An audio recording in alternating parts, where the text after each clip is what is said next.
Trying to live the experiences a little bit as honestly as possible. Trying to also come to grips with how hard it is to get re-triggered with a couple of decades worth of trauma. I would still say it's also in the space of a place that you have this love for, this sense that sometimes you love the person or the place, even when you know that they're causing you harm.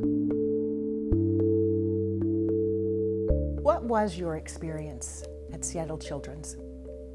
In what ways did racism manifest? I described it once as sort of being in a large pot of water and having a heating source start to sort of heat up that water and make it come to a boil, and experiencing that as something that is all around you, sometimes directed exactly at you, but being essentially submerged in it.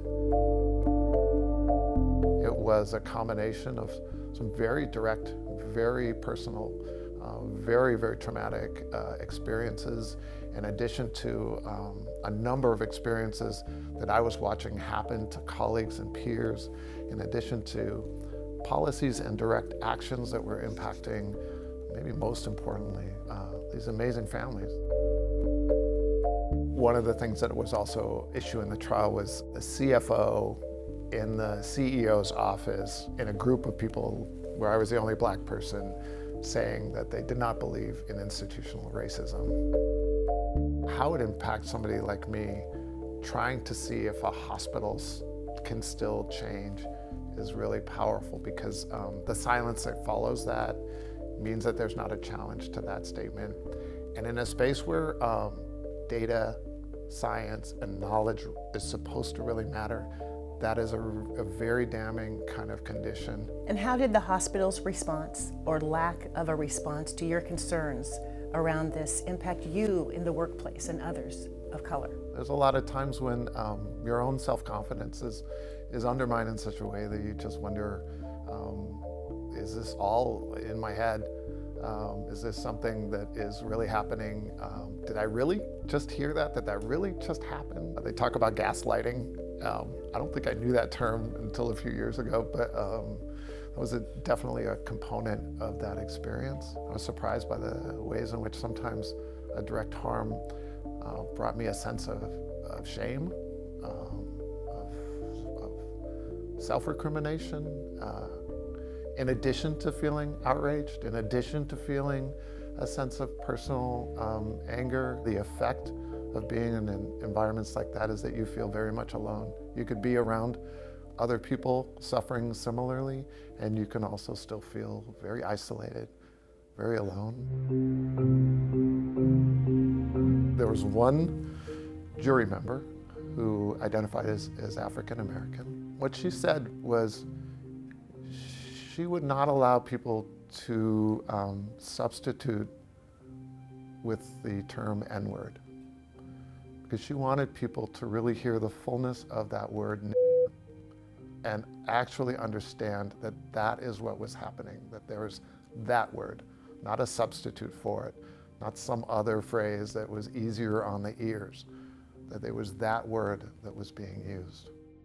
It was not only that that word was used in direct reference to me, but it was used also as part of almost a lecture by this person, that he was saying that there were good N-words and there were bad N-words, that there were these two categories of us in this country, and that in some ways there were the ones that seemed to behave themselves and followed along and didn't stir up things or cause trouble, and then there's others like me who were just identified as a problem. And to me, it was the lack of response from leadership, from that hospital culture, that was its own harm, in addition to this hateful, dehumanizing language that was coming at me from this one person. The jury was predominantly not Black and brown. Yeah. It was predominantly female, Yeah. 8 members. Yeah. They did seem to understand the impact of the use of that word. What these women told me was that even if their own lived experience did not connect to this extreme denigration of being called as a black person in this country, what they did understand absolutely was what it looked like and felt like to experience workplace hostility, to experience oppression in the workplace, to experience that kind of marginalization. And what did that mean to you? For whatever else happens, for that moment, there was a jury, there was a community of people who understood, who recognized, and who, most importantly, for an institution that resisted accountability, held that place accountable for their actions.